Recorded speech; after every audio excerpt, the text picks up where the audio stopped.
Assalamu alaikum. Welcome to my channel Science of Life with Dr. Mohammed Yusuf. Today we are going to discuss growth hormone, its function, primarily the functions of the growth hormone we are going to talk about. But before that, an ayah from Holy Quran.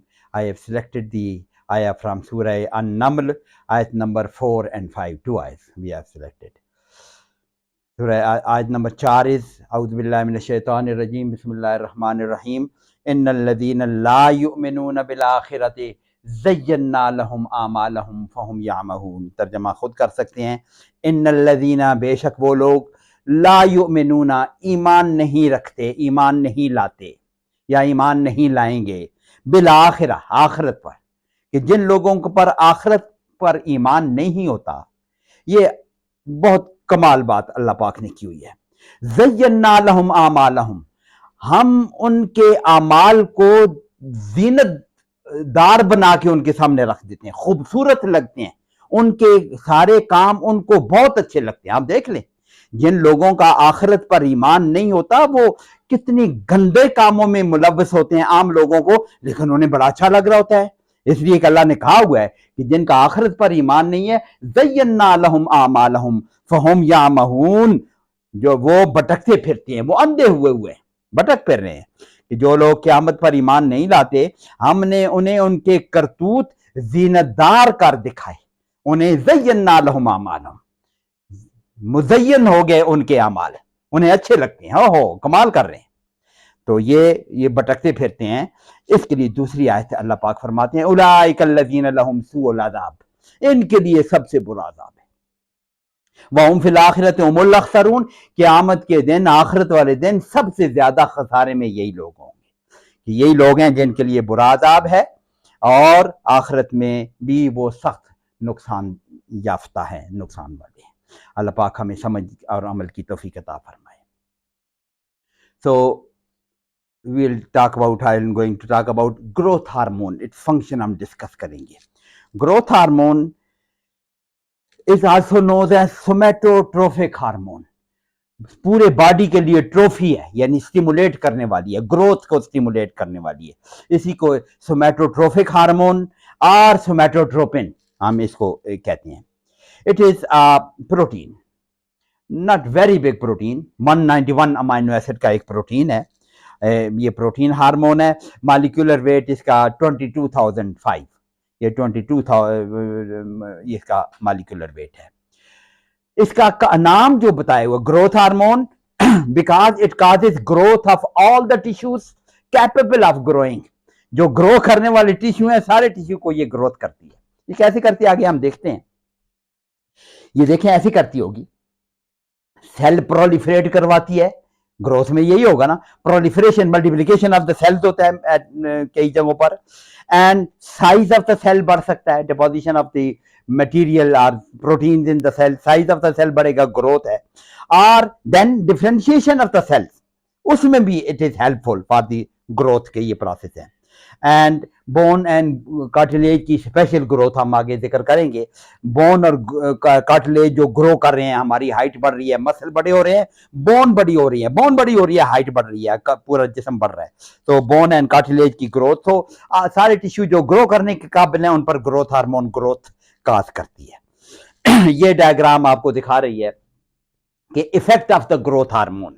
ये 1 litre के एक वक्त में पैदा होने वाले animals में, हमें ये रैट्स पर है या रैबिट्स पर है, कि एक्सपेरिमेंट ये है कि ये नॉर्मल आम रैट है जो नॉर्मल डाइट या रैबिट पे उसको दे रहे हैं, लेकिन दूसरे रैट को, कुछ रैट्स को हमने ग्रोथ हार्मोन इंजेक्ट किया, एंड ये ग्रोथ का रिकॉर्ड है with the days, body weight against this days of life के साथ। 100 डेज पर इसका वेट इतना था, कंट्रोल वाले का इसका ज्यादा था, 200 डेज पर इतना था, 300 डेज पर ये कंट्रोल वाले की ग्रोथ ऑलमोस्ट मैक्सिमम हो चुकी है, 200 डेज के बाद 300 डेज के करीब, लेकिन ये जो है इट इज स्टिल ग्रोइंग, और 600 डेज पे भी ग्राफ ऊपर की तरफ जा रहा है। तो ग्रोथ हार्मोन काजेज ग्रोथ, पूरे ऑल द सिस्टम, सारे बोन की भी, मसल की भी, सारे टिश्यूज की भी ग्रोथ काज करती है। तो इस वजह से इसका नाम ग्रोथ हार्मोन है, सोमैटोट्रोफिक हार्मोन। अब इसके ग्रोथ मेटाबॉलिज्म है, ग्रोथ में प्रोटीन डिपॉजिट हो रहे हैं, कोई बोन ग्रो कर रही है, कोलेजन डिपॉजिट हो रहे हैं, कैल्शियम डिपॉजिट हो रही है, लाइक तो ग्रोथ, तो मेटाबॉलिज्म, वो क्या मेटाबॉलिक इफेक्ट्स हैं ग्रोथ हार्मोन के। हम मेटाबॉलिक इफेक्ट्स में ग्रोथ हार्मोन के स्पेशली 3 डाइटरी सब्सटेंसेस पर मेटाबॉलिक इफेक्ट देखेंगे। कौन कौन से? प्रोटीन पर, कार्बोहाइड्रेट्स पर और फैट्स पर। प्रोटीन पर हम जनरली प्रोटीन पर, प्रोटीन को हम देखें, एलेबोरेट करता हूं, दैट इज इंक्रीज सिंथेसिस। ये याद क्या रखना है, it causes deposition of the protein, growth के साथ इसको and it causes deposition of the protein. और फैट्स उल्टा है, it causes that is mobilization and utilization of the fat. Protein को डिपॉजिट करती है, फैट को यूटिलाइज करती है। एंड कार्बोहाइड्रेट्स को हम देखेंगे, it causes less utilization, decrease utilization of the carbohydrates. So अगर कार्बोहाइड्रेट इस्तेमाल, कार्बोहाइड्रेट कौन सा है हमारा? ग्लूकोज। बाकी कार्बोहाइड्रेट सारे डालने, लेकिन स्पेशली ग्लूकोज, ग्लूकोज इस्तेमाल नहीं होगी तो क्या होगा? इट्स लेवल कैन इंक्रीज, इसको याद रखें। सो कार्बोहाइड्रेट्स पे क्या इफेक्ट है? It causes decrease utilization of carbohydrates and it may increase the blood glucose level. ये बेसिक इफेक्ट्स हैं प्रोटीन पर, फैट्स पर, कार्बोहाइड्रेट पर। इनको हम अलग अलग डिस्क्राइब करते हैं। प्रोटीन, प्रोटीन क्या करती है? It causes synthesis, deposition of the protein. Protein की डिपोजिशन कैसे होगी? आसान बात है, डिपॉजिट होने चाहिए, ब्रेक डाउन कम होनी चाहिए। डिपॉजिट ज्यादा होने चाहिए, ब्रेक डाउन कम होनी चाहिए। ये it will cause the deposition of the protein. आपको पता है मेटाबॉलिज्म तो दोनों काम हो रहे हैं, there is the catabolism and anabolism going on. And कौन सा ज्यादा होगा? प्रोटीन डिपॉजिट करने हैं, then anabolism should be more than the catabolism of the protein. तो प्रोटीन डिपोजिशन में, प्रोटीन कहां से बनते हैं? Proteins are synthesized from the amino acid, different combination of the amino acid, ribosomes बनाते हैं, combination of the amino acid, peptide bond बनता है दोनों के दरमियान में। तो ग्रोथ हार्मोन इसके लिए रॉ मटेरियल, प्रोटीन के लिए अमाइनो एसिड है। अमाइनो एसिड कहां से आता है? हम खुराक में प्रोटीन लेते हैं, डाइजेस्ट होकर अमाइनो एसिड मिलते हैं हमें, वो अमाइनो एसिड बॉडी के अंदर इस्तेमाल होंगे प्रोटीन सिंथेसिस के लिए। ग्रोथ हार्मोन का काम क्या है? It causes the transport of amino acid, A stands for amino acid, into the cell, most of the cells. Growth hormone मौजूद होगी, अमाइनो एसिड ट्रांसपोर्ट होंगे इनटू द सेल। राइबोसोम तो इनटू द सेल है ना, तो ribosome will synthesise, ये raw material supply करने का काम करती है ग्रोथ हार्मोन। ईंटें सप्लाई कर रही है, आगे बिल्डिंग बनानी है तो ईंटों की सप्लाई जरूर है। Growth hormone increases the supply of amino acid, increase transport of amino acid into the cell, तो वो इस्तेमाल हो गए फॉर प्रोटीन सिंथेसिस। एक second, growth hormone increases the activity of that machinery which is synthesizing the proteins। वो machinery क्या है? Ribosomes. Ribosomes क्या काम कर रहे हैं? उसको हम ट्रांसलेशन कहते हैं। एमआरएनए आता होगा, यहां से ट्रांसलेट होता है, तो it increases the translation process by the ribosome and there is increase protein synthesis. ये एरो को देख ले, इंक्रीज प्रोटीन सिंथेसिस। और तीसरा काम, it increases the transcription process as well. Growth hormone यहां भी काम कर रही है, रॉ मटेरियल सप्लाई कर रही है, मशीनरी को तेज कर रही है। उस मशीनरी में काम आने वाले मिस्त्री या इंजीनियर वो आ रहे हैं, that is the messenger RNA, that is transcription from the DNA, messenger RNA is formed. वो फिर आके ये वाला ट्रांसलेशन प्रोसेस करेगा, more translation and protein synthesis. इन 3 प्रोसेस से प्रोटीन सिंथेसाइज हो रही है। रॉ मटेरियल सप्लाई हो रहा है, मशीनरी को तेज कर रहा है, और मशीनरी में जो काम आने वाली और चीजें हैं, that is the messenger RNA, वो आ रहा है। इन तीनों चीजों से प्रोटीन सिंथेसिस हो रही है। चौथा काम क्या करती है growth hormone? It reduces the catabolism, break down. अब ये काम कैसे हो रहा है? ये हम एक जनरल बात करके आ गए हैं, मैकेनिज्म ऑफ एक्शन की हमने बात की है। ऑल दोज एंजाइम सिस्टम जो ये सारे काम कर रहे हैं, कैटाबॉलिज्म ऑफ द प्रोटीन और सिंथेसिस ऑफ द प्रोटीन, वो सारी बढ़ रही हैं। कैटाबॉलिक, कैटालिटिक क्या कहते हैं, कैटाबॉलिक प्रोटीन एंजाइम को क्या कहेंगे? Proteolytic enzyme. प्रोटियोलिटिक एंजाइम की एक्टिविटी को कम करती है, तो सिंथेटिक प्रोसेस को ज्यादा करती है, कैटाबॉलिक प्रोसेस को कम करती है। So there will be deposition of the protein. तो इसका ये इफेक्ट है, it causes deposition of the protein. So fat utilization, अब इसको हम ये कह सकते हैं, पहले स्लाइड में हमने देखा था ना कि प्रोटीन को स्पेयर करती है ब्रेक डाउन होने से, लेकिन फैट को ज्यादा इस्तेमाल करती है। ग्रोथ हार्मोन ये करती है, ये सेंटेंस याद रखें, it causes fat utilization and it spares the protein, protein को बचा के रखती है, फैट्स को इस्तेमाल करती है। ग्रोथ हार्मोन का ये काम है। ना अब आ जाए फैट्स पर, एग्जैक्टली फैट को करती क्या है। फैट हमारी कहां पे होती है? Fat is deposited in our adipose cells, adipose tissue, fatty tissue in the form of triglycerides. Triglyceride क्या होते हैं? वो आपको ग्लिसरॉल न्यूक्लियस पता होता है, 3 कार्बन एटम होते हैं, हर एक के साथ एक फैटी एसिड लगा होता है। मानो एसाइल ग्लिसरॉल, दूसरा लगता है डाई एसाइल ग्लिसरॉल, तीसरा लगता है ट्राई एसाइल ग्लिसरॉल या ट्राइग्लिसराइड जिसको कहते हैं। तो फैट यूटिलाइजेशन ये क्या करती है? ये इनको तोड़ती है। मोबिलाइजेशन किसको कहते हैं? इस न्यूट्रल फैट या ट्राइग्लिसराइड फॉर्म जिसमें डिपॉजिट होती है फैट, उनको यहां से रिमूव करती है। इसको हम कहते हैं mobilization of the fatty acids. Fatty acids है ना जो इसके साथ लगे हुए, फैटी एसिड को यहां से तोड़ती है, और जब टूटेंगे they can enter into the blood. Neutral fat ना सेल के अंदर जा सकती है बाहर से, ना बाहर से अंदर आ सकती है, दोनों बातें नहीं हो सकती इसको। लेकिन फैटी एसिड जब इसको ब्रेक डाउन होंगे, they can enter into the cell, they can leave the cell. तो ये हम ग्रोथ हार्मोन क्या करती है? Break down of these fatty acids, mobilization of the fatty acid from the adipose tissue, and this will cause the more FFA, free fatty acid, blood में, tissues में, and sorry body fluids में। so free fatty acid in the body fluid it will increase, क्योंकि cell के अंदर से टूट टूट के बाहर आ रहे हैं। दूसरा काम, growth hormone causes breakdown of these fatty acid। breakdown of the fatty acid आपको पता है कहां होता है? you know it, it is in the mitochondria। Mitochondria में बीटा ऑक्सीडेशन के नाम से होती है ना। फैट की ऑक्सीडेशन कैसे होती है? Beta oxidation. वो कहां पे होती है? माइटोकॉन्ड्रिया में, power house of the cell जिसको कहते हैं। एनर्जी कैसे पैदा होती है? वहां पे कुछ चीजें इस्तेमाल होती हैं, ऑक्सीडेशन होती है। Beta oxidation is the fat oxidation, that is the conversion of the fatty acid into acetyl CoA। Fatty acid तो 10 कार्बन का फैटी एसिड है, 20 कार्बन का फैटी एसिड है, उनको 2-2 कार्बन की सूरत में टूटती है एसिटेट की फॉर्म में, जिसके साथ कोए मिलके एसिटाइल CoA बनता है। So beta oxidation conversion of break down of the fat कहें भाई, beta oxidation break down of the fat mitochondria में ग्रोथ हार्मोन इंक्रीज करती है। एसिटाइल CoA अगर जब बनेगा, जहां से भी बने, अभी तो हमने फैट से बनाया ना एसिटाइल CoA, जहां से भी बनेगा it will enter into the citric acid cycle. Krebs cycle आपने नाम सुना हुआ, पढ़ा हुआ बायोकेमिस्ट्री में आपने। क्रेब्स साइकिल में this acetyl CoA enters into the citric acid cycle और Krebs cycle citric acid cycle. Citric acid cycle में दाखिल होके it gives energy, citric acid cycle. तो फैट्स इस्तेमाल होके एनर्जी दे रही है, प्रोटीन नहीं इस्तेमाल हो रहे। आगे हम देखेंगे कार्बोहाइड्रेट्स भी इस्तेमाल नहीं हो रहे। सो ये एक खास बात है, ये लिखा हुआ आ गया कीटोजेनिक इफेक्ट। फैट जब भी बॉडी में ज्यादा इस्तेमाल हो, जब भी ज्यादा इस्तेमाल हो, mobilization, utilization, beta oxidation fat की ज्यादा हो, तो ये क्या बन रहा है? एसिटाइल CoA की लेवल बढ़ रहा है। एक 20 कार्बन के एक फैटी एसिड से 10 एसिटाइल CoA बनते हैं।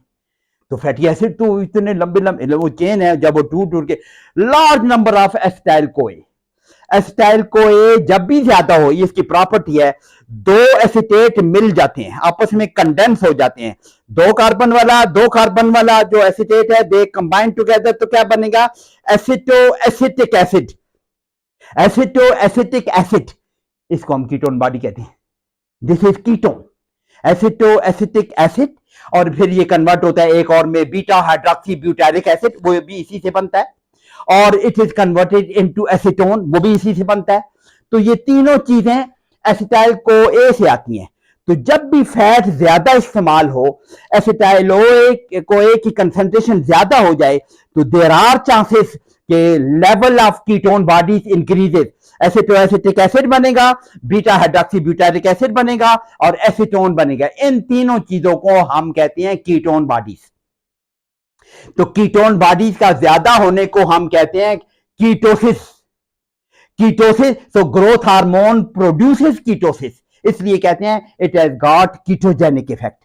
ग्रोथ हार्मोन ज्यादा होगी, it will cause the ketosis. It has got the ketogenic effect, ये तीनों कीटोन बॉडी ज्यादा होगी। इसको हम आगे भी कहीं एलेबोरेट करेंगे, इसकी इंपॉर्टेंस हम बात आगे करेंगे।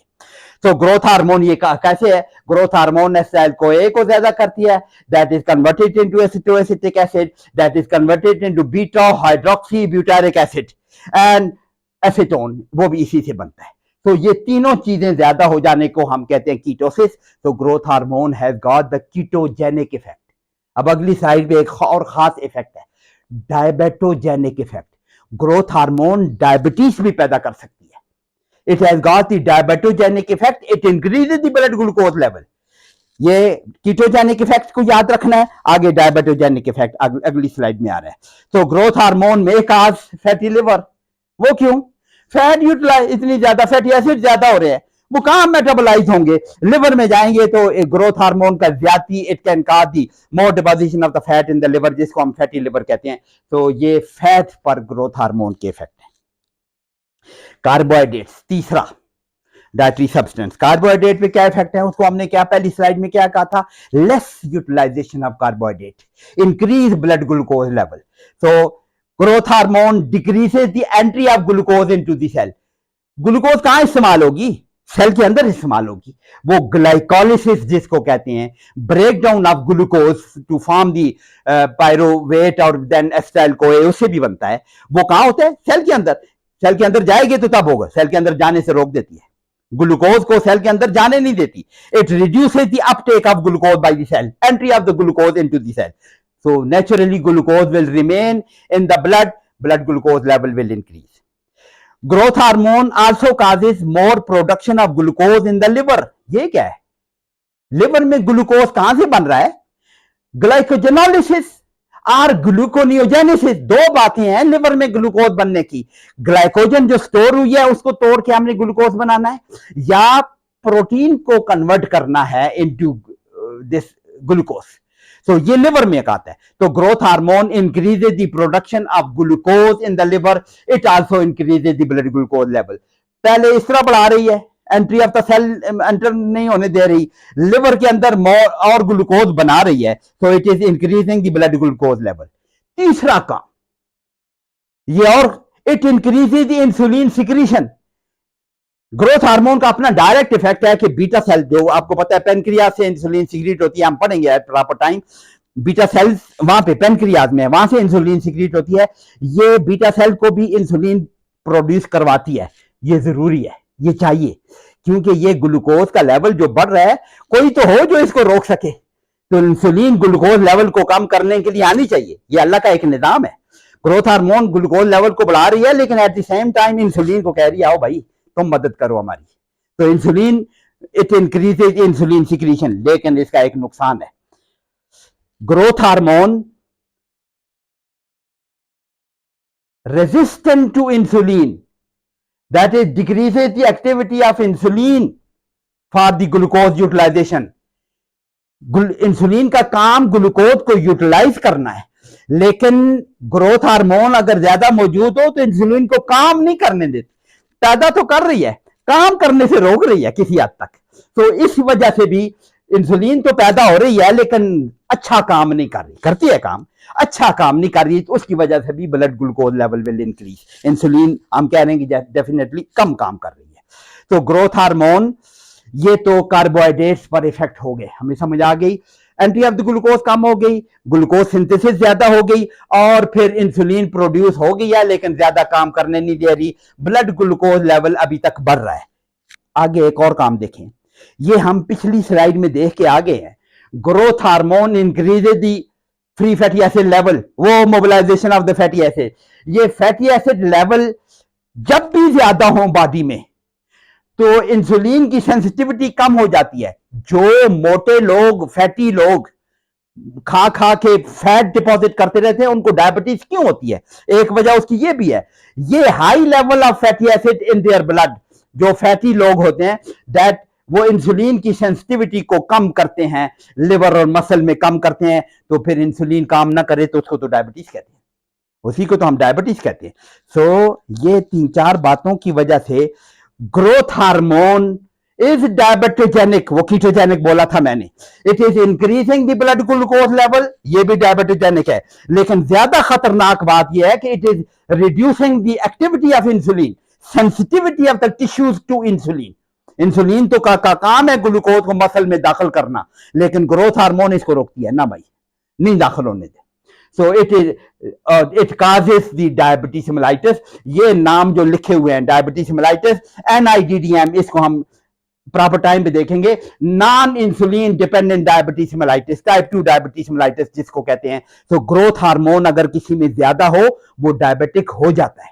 पाकिस्तान की बेहतरीन एग्जांपल जो हमारे पाकिस्तान में आलम चन्ना, जो ज्यादा tallest person in the world किसी जमाने में था, वो उसको ये था, उसकी ग्रोथ हार्मोन ज्यादा थी, वो इतना टाल इसलिए हुआ था, तो उसको डायबिटीज, वो मरा डायबिटीज है, इससे मरा है। सो ग्रोथ हार्मोन डायबिटोजेनिक भी हो सकती है, अगर ज्यादा होगी तो it is diabetogenic, ketogenic, type 2 diabetes mellitus पैदा कर सकती है। इसका इंसुलिन, ग्रोथ हार्मोन हमने बोला है कि इट काजेस ग्रोथ, लेकिन इंसुलिन के साथ इसका हाथ एक और रिलेशन भी है। इंसुलिन को तो हम प्रॉपर टाइम पे पढ़ेंगे कि ग्रोथ हार्मोन का प्रोटीन पे इफेक्ट हमने क्या देखा था, it causes the transport of amino acid into the cell. Insulin भी ये काम करती है, वो तो हम प्रॉपर टाइम भी करें। तो दोनों हार्मोन चाहिए for proper protein synthesis, for proper growth to take place. The insulin, ये दोनों हार्मोन चाहिए, इंसुलिन एंड